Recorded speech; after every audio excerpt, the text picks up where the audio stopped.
righty. All right. It's not ESPN's 30 for 30, but it's my 98 for 98. 98 New York Giants football seasons in 98 days. I'm not sure if I'll quite get them done in 98 days, but I'm trying to get all 98 seasons done. Get like a brief little recap of each season. Trying to get them done maybe, hopefully, before the beginning of the new season starts, which starts obviously in September.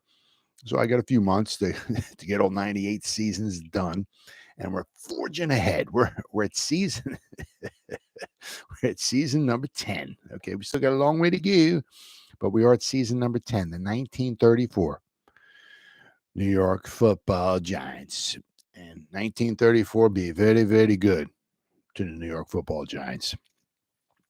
In the history of the New York Football Giants, they have 8 championships.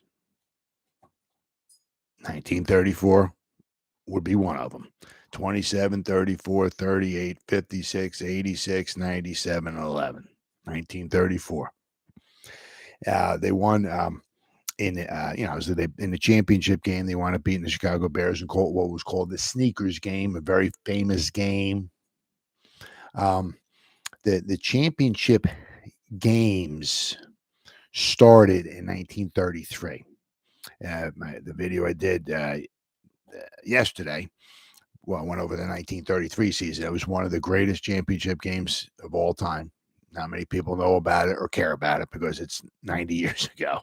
But it was a phenomenal game. Unfortunately, the Giants came up 2 points short. They had chances they could have possibly won it, but they didn't. It is what it is. You can't change 90 years ago. So, but in the 1934, the same 2 teams met in the championship game. This time the Bears were 10-2-1 in 1933. I mean, the Bears from like the early 30s to the mid 40s. The Bears, one more time. They were good. They were really good. But in 1933, the Bears came into the championship game at 10-2-1. This year in 1934, the Bears came into the championship game at 13-0. So if they won, and they were winning going into the fourth quarter, if they won this, they would have been, only basically the second team in the history of the NFL to go undefeated. But it was just not meant to be. It was the Giants' day. The Bears going into the championship game had an 18-game winning streak. And what will wind up being the Giants would wind up snapping that in the championship game, but the Giants were on both ends of that streak. The year before, the Bears came to the Polo Grounds and lost to the Giants 3-0. After that game was over, the Bears started their 18 games in a row. Then it was snapped once again by the New York Giants, once again in the Polo Grounds. Now, the Bears, the first season, 1933, where they had they had the championship games. They had the 2 divisions. Up until 1932, there was just one big division. The team on the top with the best winning percentage was declared the winner. Well, 1933, they got 2 divisions. The best 2 teams faced each other in a championship game. Sounds great idea. The Bears were the home team for the first game, 1933. It was, I guess, they came up with, whoever between the 2 top teams had the best winning percentage, they would host the inaugural first game. So the Bears had the better winning percentage. The Bears were 10-2-1. I think the Giants were 10-3. So the Bears had a better winning percentage. So they hosted the first game. So the Western Conference hosted the first game. So the Western Conference hosted the odd-numbered years. 33, 35, 37, 39, 41, 43, The Giants, obviously being in the Eastern Division, they hosted the even number games. So 34, the Giants hosted the 38. Giants hosted 44. They hosted the 46. They hosted the 56. They hosted the 58. They hosted the 62. All right. The Giants were on the road, all right, for the 33, the 35, the 39, the 41, the 59, the 61, and the 63 championship games. The Giants actually took a step back in 1934. All right. They were a very good, solid team. Both teams, the Bears and the Giants in 1933, were both very, very solid teams. The Giants lost 3 games in 1933, but they scored a lot of points. Their new quarterback. I mean, back then you had a lot of guys throwing the football. The Bears had Bronco Nagurski, one of the great all-time running backs, throwing the ball. What made it so special with him, what works so special, is when you turned around and you handed him the ball, everybody on the defense was, had to be on alert because, if you give him a crease, he was so big and strong, everybody, and sometimes it took almost the whole team just to bring him down. So what made it so special with him, he would get the ball, everybody, I guess, would see it and take note or whatever, and just start trying to crowd the line of scrimmage or whatever to try to make, to stop him, make a tackle and all that. And he would pull up and he would throw a pass. He would throw like a jump pass or something. So sometimes he would throw passes that would wind up being very, very effective. But the Giants took a big step back. They scored like about 100 less points in 1934 than they did in 1933. So the Giants at the end of the season were only 8-5. They easily won the division in 1933. Not so much in 1934. 1934. Let me see here. Let's go back to 33. The Giants, was it 10 wins or 11 wins? Oh, I'm sorry. I said the Giants had 10. Giants had 11 wins. In 1933, the Giants were 11-3. The closest team to them in the Eastern Division was the Brooklyn Dodgers. They had 5 wins. So the Giants basically won the division by 6 wins, 6 victories. I mean, it wasn't even close. No, he was even remotely close to the Giants. The Giants more than doubled the closest competitor. Let's see, what do we got? All right, here we go. Let's try this out. There's 5. Okay, so just in 1933, the Giants had 11 wins. The other 4 teams combined had 16 wins. Right? It was kind of like the same thing with the Bears in 1933 in the Western Division. They had 10 wins. The Portsmouth Spartans had 6 wins. So the Bears won that by 4 games.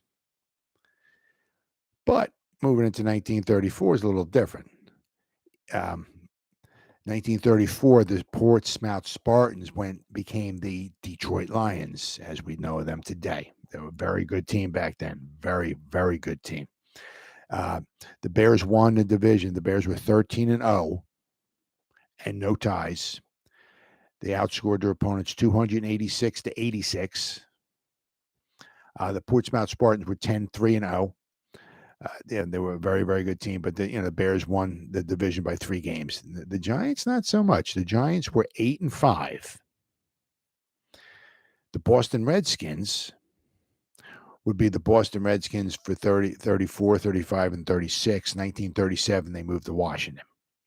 But the Boston Redskins were 6-6.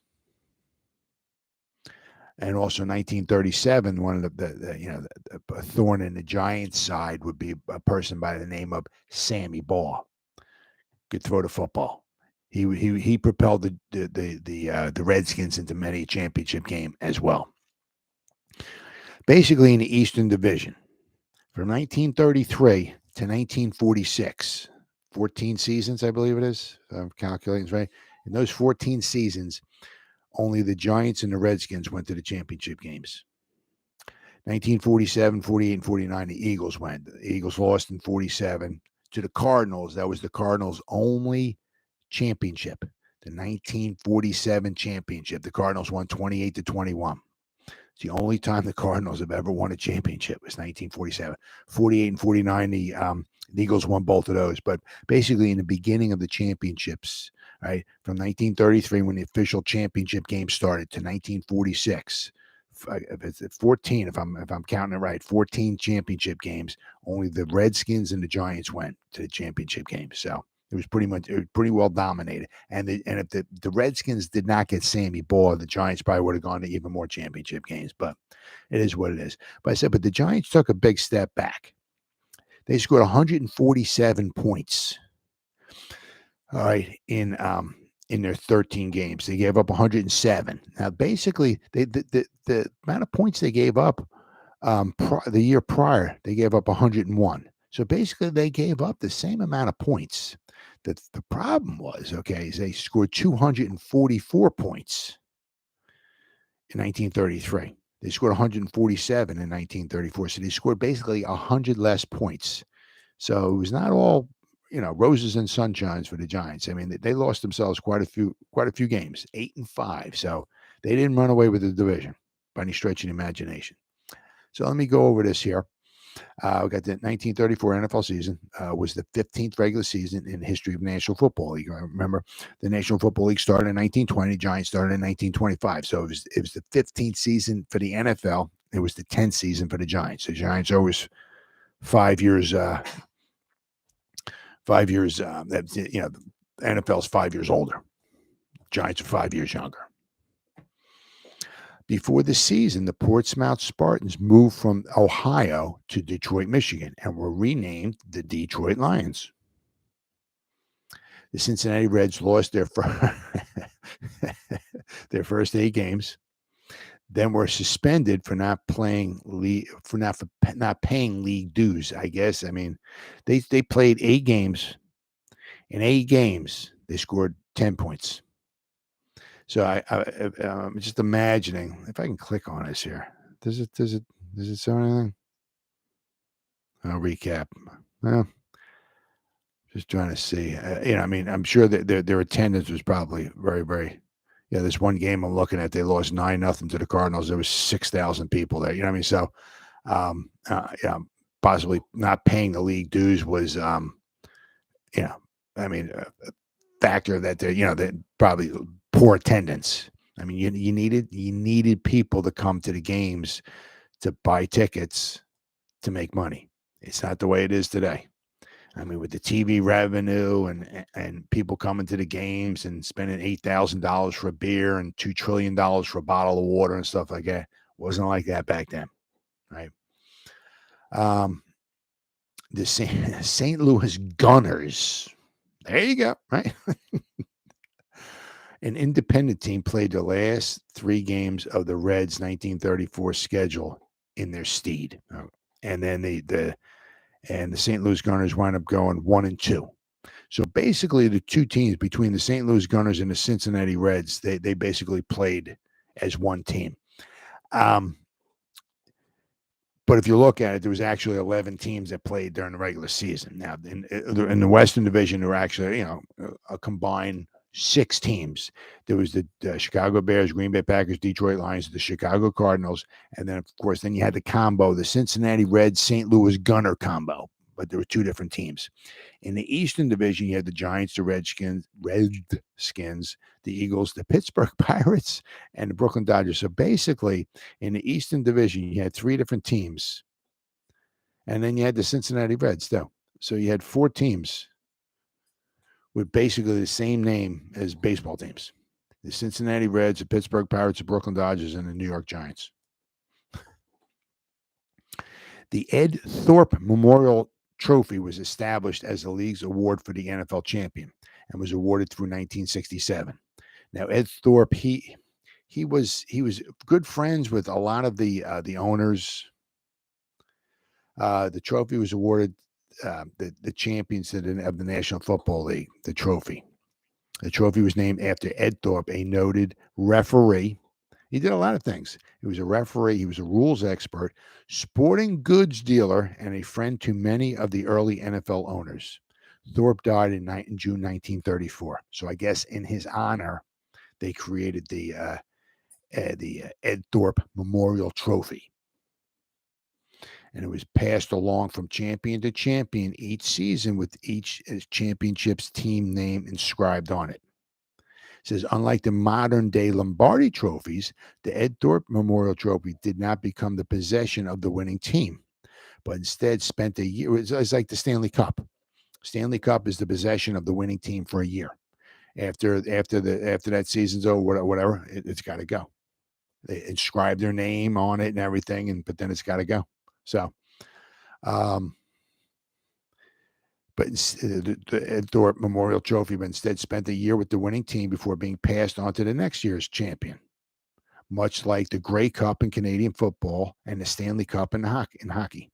So for a brief period in the 30s, teams winning the league championship were awarded a smaller replica of the Ed Thorpe Memorial Trophy, which they were allowed to keep in addition to the year spent with the larger traveling trophy. So the Ed Thorpe Memorial Trophy, which was from 1934 to 1967. The host team for the NFL championship game would now alternate between the two divisions, with the Eastern Division champion hosting the even-numbered years, and that's my dog just choking on a bone, and the Western champion hosting the odd-number years.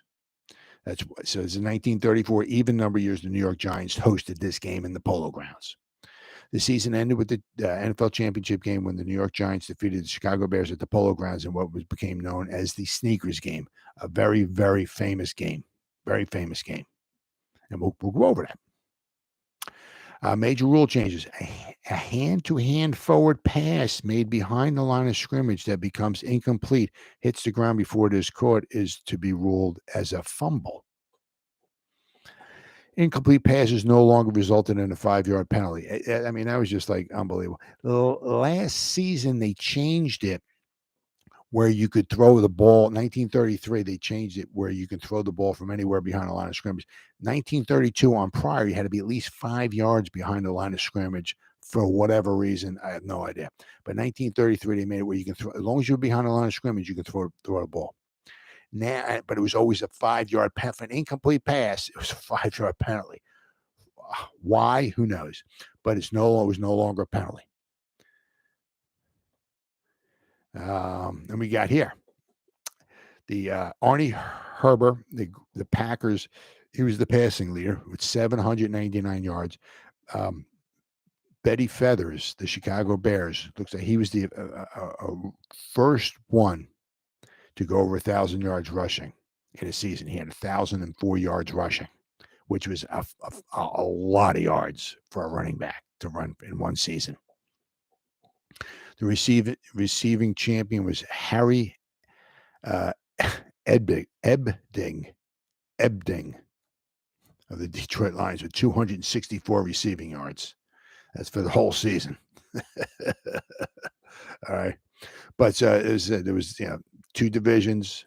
Giants won with 8-5. The Bears were 13-0. Now, as I said, it wasn't all sunshine and roses for the Giants.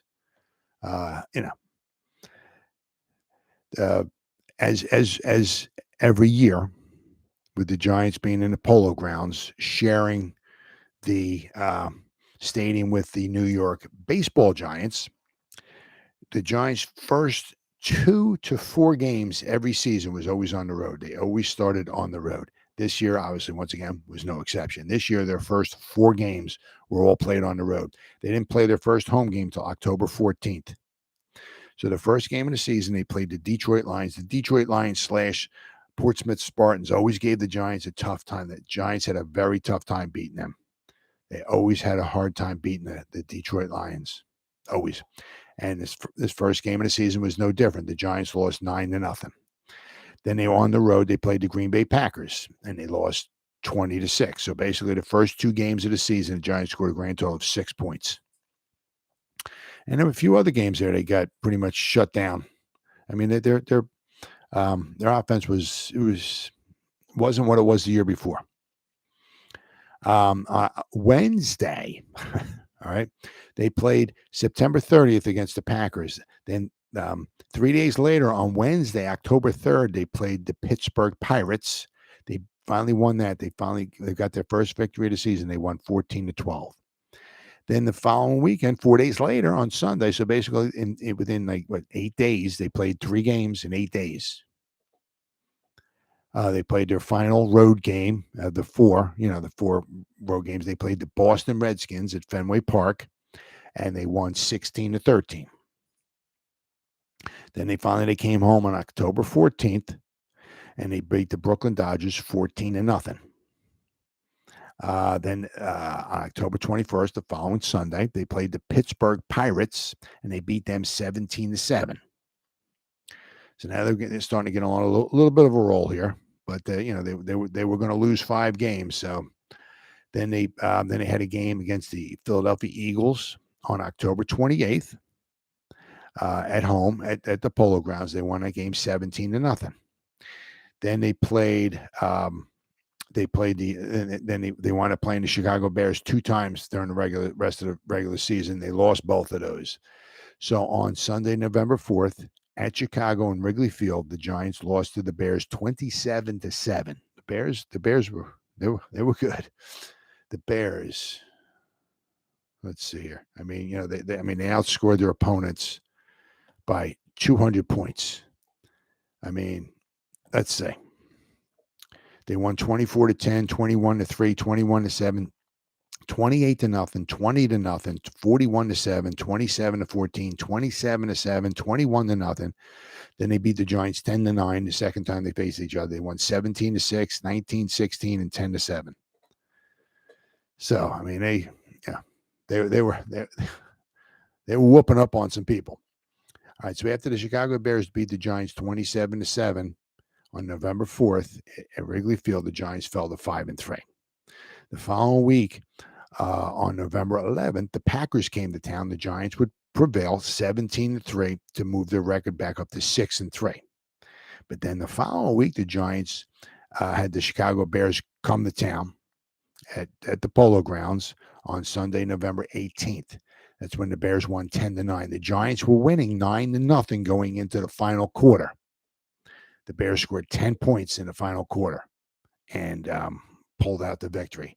I think the one guy here, their field goal kicker, Manders, Jack Manders, he kicked a 24-yard field goal for the winning margin. Now, if you want to look at it, like the guy Jack Manders, apparently he's a very good field goal kicker. But you start considering this. The whole season in 1933, the Giants lost the 33 championship game 23-21. During the whole course of that season, Jack Manders, the Chicago Bears field goal kicker, the whole season, kicked 6 field goals for the whole season. 6 good field goals. In that 33 championship game, he kicked 3 field goals. And that wound up being the difference. One of those field goals wound up being the difference. So Jack Manders was a thorn in the Giants' side. Let's see. Okay, so then the Giants fell to 6-4. Now, if you figured it, the Giants, were 6-4. The Boston Redskins were 6, and it wound up being 6-6. So I mean, the Giants still were not, crowned no division champion or anything like that. Finally, what pretty much put the nail in the coffin after they lost to the Bears 10-9, the following week on Sunday, November 25th, at home against the Boston Redskins, the Giants beat the Redskins 3-0. Let's see, how far was the field goal? 3-0. Ken Strong kicked a 14-yard field goal in the second quarter, and that held up as the margin of victory. So the Giants won to beat the Redskins 3-0. And the Giants were 7-4. And it pretty much sealed the deal. The following week, once again on Thanksgiving, the Giants always played on Thanksgiving back then. And once again, anytime they played a team on Thanksgiving, a lot of times it was always on the road, but they always played a team from New York. Once again, here on Thanksgiving, November 29th, Thursday, November 29th, the Giants played, it was at Ebbets Field against the Brooklyn Dodgers. Once again, a team from New York. They always played on Thanksgiving, and they always played a team from New York. The Giants would prevail 27-0. That made them 8-4. The final game of the season really didn't much matter because they had wrapped it up. They had only 4 losses. The Redskins had probably like 6 losses. So the last game of the season probably didn't matter too much, but they were on the road and they lost to the Philadelphia Eagles 6-0. So the Giants finished 8-5. But their offense, certainly took a hit. It was not as good as it was the year before. So that was something to be concerned about. So then it just goes to show you the championship game was played on December 9th. We're playing the Super Bowl nowadays on like February 9th. So we're playing, the Super Bowl 2 months later than what they were doing back then. Just to go to show you what a difference, what a contrast. I mean, they were playing the championship games in December. Now we're playing them in February, right? But the championship game, it was one of the most famous championship games of all time, the sneaker game. All right, let's see here. The NFL championship game, 1934. It was also known as the Sneakers game, was the second scheduled National Football League championship game played at the Polo Grounds in New York City on December 9th, 1934. It was the first title game for the newly created Ed Thorpe Memorial Trophy. With a remarkable fourth quarter, the Giants defeated the Chicago Bears 30-13. The Giants scored 4 touchdowns in the final quarter to pull out the victory. Game summary. The defending Chicago Bears entered the game undefeated, 13-0, with an 18-game winning streak. The Giants were 8-5. Nothing super spectacular. But they won consecutive division titles, but had lost their final regular season game at Philadelphia. The Bears were favored to repeat as champions. A freezing rain the night before the game froze the Polo Ground field. After Giants end, Ray Flaherty remarked to head coach Steve Owens that sneakers would provide better footing on the frozen playing surface. Owens sent his friend Abe Cohen, a tailor. He was the tailor. He was the Wellington Mara called him the club assistant, but he was the team's tailor. He also played. He also worked at Manhattan. This guy Abe Cohen also worked at Manhattan College. Ray Flaherty, who played for the Giants, said they were playing a game in Spokane, Washington, on a frozen field. And this was obviously with Gonzaga. They played a game in Spokane, Washington, on a frozen field. And he said they put sneakers on and gave them a better advantage, a much greater advantage than trying to run on cleats. So that's what they did at halftime, or before the halftime started. It was probably before the game started, I'm going to say. They put Abe Cohen, and I think somebody else might have gone with him, into a taxi because it was Sunday. There were no sporting goods stores open on Sunday because back then it was like the blue law. I believe that's what they call it. There a lot of establishments. It's not like it is now. I mean, you got establishments that are open 24/7, 365. They never close. Well, back then there was like the blue law was called, like on Sundays. Maybe restaurants were open, I guess, but like sporting goods stores and stuff like that, they were not open. They were shut down on Sunday. So there was not a sporting goods store open on Sunday. They couldn't just drive down to the Walmart and pick up a bunch of sneakers. Okay. So what they did was they put Abe Cohen into a taxi. I think maybe it was somebody else. Sent him down to Manhattan College, and I heard all kinds of things. He had to break into the college, or he had to break into the locker room. But he came back with, and once again, I heard all kinds of things too. I heard 9 pairs of sneakers. I heard 11 pairs. I heard 12 pairs. 12 pairs of the biggest sneakers he could find. I heard all different numbers. But he came back with sneakers just before halftime. Now, let's not forget, I mean, it's not like the way it is nowadays where you got 11 guys on offense and 11 guys on defense. And if you want supreme traction, you want to make sure all 22. So that means, like, as the offense is running off the field, you're handing your sneakers to the defensive guys as they're running on the field. It wasn't like that back then. The guys played 60 minutes. If you came off the field, you're either dead, or if you were injured or something, chances are you may not ever get your job back.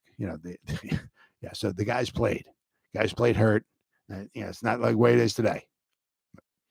But they sent Abe Cohen out, and I guess he was he was the team's tailor.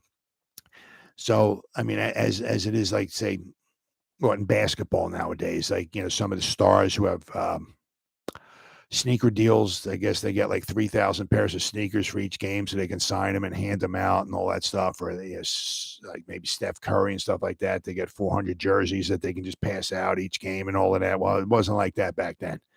The jerseys ripped and stuff like that. They had a tailor. He stitched them up. I mean, so basically, if you're one uniform, they try to make it last all year long because they couldn't afford to continually replace uniforms. So they had a tailor. So they paid the tailor, which was Abe Cohen, and he was the one, I guess, stitched up the uniforms for the guys week by week. But so he came back at just before halftime. The Giants put on the sneakers, and they started getting better traction.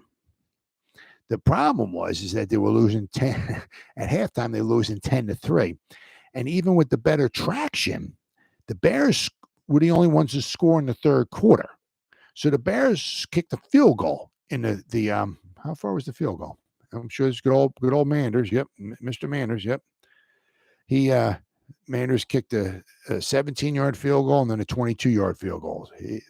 For whatever reason, Mr. Manders didn't miss any field goals against the Giants. He missed field goals against other teams, but he didn't seem to miss them against the Giants. But going into the fourth quarter, the Giants were still trailing 13-3. They had the sneakers. They had a better traction. They were able to, they were able to run the ball and all this stuff, but they were still trailing by 10 points going into the fourth quarter. All right.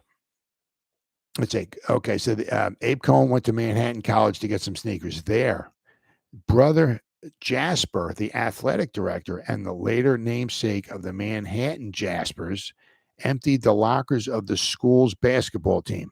Cohen arrived in the third quarter with 9 pairs. See, here it says 9 of basketball sneakers from the college. I heard 11. I heard 12. Here it says 9. I have no idea what the truth is. And once again, I don't know if anybody's going to ever know what the truth is. The Bears led 10-3 at the half when the Giants switched to the basketball sneakers. At Chicago, a Chicago field goal was the only score in the third quarter, extending the lead to 10 points. Early in the fourth, the Giants quarterback Ed Danowski threw a touchdown pass to Ike Frankian to close the score to 13-10. The pass was momentarily intercepted at the Bears' 2-yard line. The pass was short. The Chicago Bear guy, it was like over his shoulder. He like intercepted it, but I think Frankian turned around and kind of grabbed the ball out of his hands and as he was running into the end zone. He grabbed it out of his hands and so it wasn't like a beautiful pass or anything like that. So it was momentarily in the hands of a Bears defender. The Giant player ripped the ball out of his hands or bounced out of his hands and into his hands as he was running across the goal line. So it wasn't like some, beautiful touch pass where he hit him in the corner of the end zone. He tiptoed his 2 feet down and dragged his foot and got in there. And, it was a touchdown. No, it was anything far from that. Let's see. On the next New York drive, running back Ken Strong kind of put the game away.